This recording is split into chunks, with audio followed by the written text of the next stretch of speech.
Now to our CNBC exclusive with Saudi Arabia's energy minister. I spoke with Prince Abdulaziz bin Salman after the OPEC Plus decision to delay its output increase.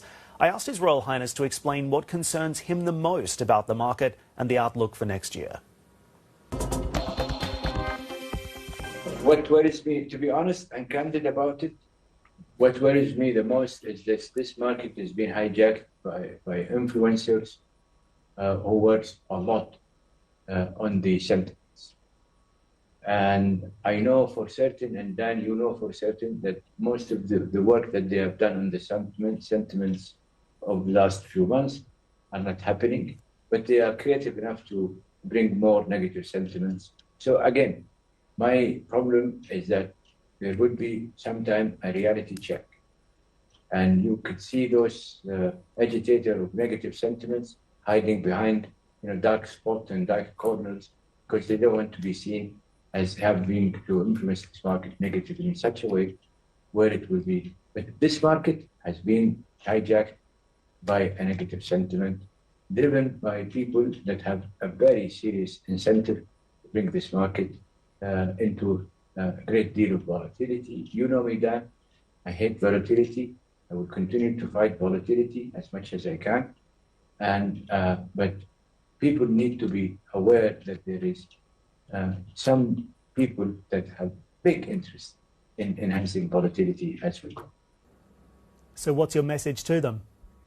Over projection that may or may not happen. You can't say no and you can't say yes. And I have no message for them. I have a message for the other listening to them. Don't listen to them.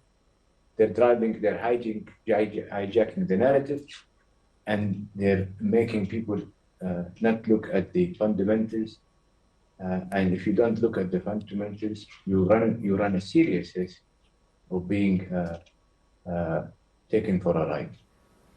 I also asked His Royal Highness what the OPEC Plus production cuts mean for Saudi Arabia's domestic economy and the level of spending required to deliver the Vision 2030 diversification drive.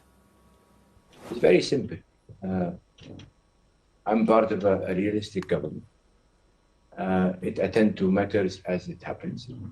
We have a great deal of adjustability.